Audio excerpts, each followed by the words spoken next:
Delhi BJP ने फिर जारी किया केजरीवाल के खिलाफ पोस्टर। केजरीवाल की फोटो लगाकर लिखा, दिल्ली को बर्बाद कर दिया सिर्फ आपदा की एक टोली ने, अब नहीं सहेंगे बदल के रहेंगे। दिल्ली में पोस्टर वॉर जारी। आपने बीजेपी नेता रमेश बिधूड़ी का एक और पोस्टर जारी किया, लिखा कि फटा पोस्टर निकला गालीबाज।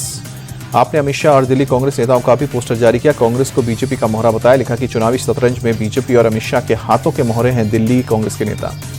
बीजेपी ने केजरीवाल का एक और पोस्टर जारी किया, केजरीवाल को पूर्वांचलियों का जानी दुश्मन बताया। दिल्ली में बीजेपी ने दूसरी लिस्ट जारी की, लिस्ट में 29 उम्मीदवारों के नाम, अब तक 58 उम्मीदवार घोषित। बीजेपी ने करावल नगर से कपिल मिश्रा को मैदान में उतारा, वहां से मौजूदा विधायक का टिकट काटा। बीजेपी के प्रवक्ता हरीश खुराना को मोतीनगर से मिला टिकट, पूर्व सीएम मदन लाल खुराना के बेटे हरीश खुराना। मोतीनगर सीट से टिकट मिलने पर बोले बीजेपी नेता हरीश खुराना, टिकट देने के लिए पार्टी नेतृत्व का आभार, पूरी जिम्मेदारी के साथ चुनाव लड़ूंगा, पूरा विश्वास है कि जीत हमारी ही होगी। बीजेपी की दूसरी लिस्ट में 5 महिलाओं के नाम, आपसे आई प्रियंका गौतम को कोंडली से मिला टिकट।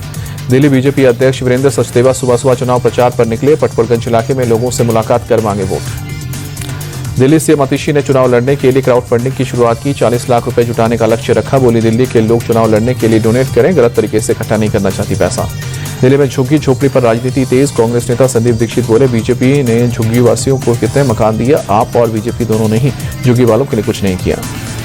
झुग्गी बस्ती को लेकर शाह के बयान पर बोले आरजेडी नेता मनोज झा, चुनाव के वक्त ही अमित शाह को झुग्गी वालों की क्यों चिंता होती है, पूरे साल इनकी चिंता करें। इंडी गठबंधन पर दिए बयान पर संजय राउत की सफाई, बोले मैंने कभी नहीं कहा कि इंडी गठबंधन का महाविकास अघाड़ी टूट गई है, मैंने सिर्फ कहा कि लोकल इलेक्शन अलग लड़ेंगे। इंडी गठबंधन को लेकर बोले केंद्रीय मंत्री गिरिराज सिंह, ये स्वार्थी लोगों का गठबंधन, जब स्वार्थ की टकराहट होती है तो बटेंगे ही।